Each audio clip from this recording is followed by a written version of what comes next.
Jésus gagne son si doux, il chasse tristesse nous.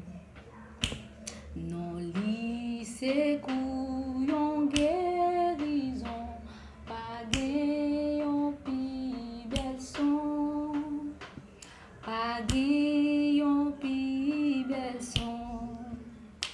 Non Jésus calme qu'est troublé et l'esprit fatigué.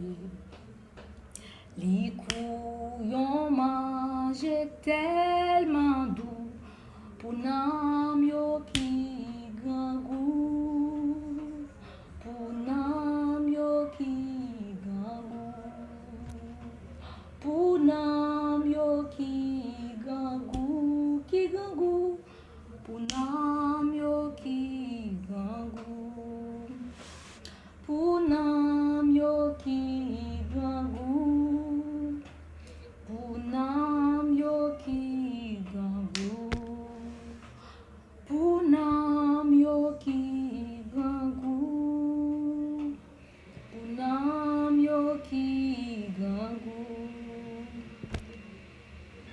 Abonnez, commentez, like. Si tu as aimé, je vous laisse. Adoration maintenant. Merci.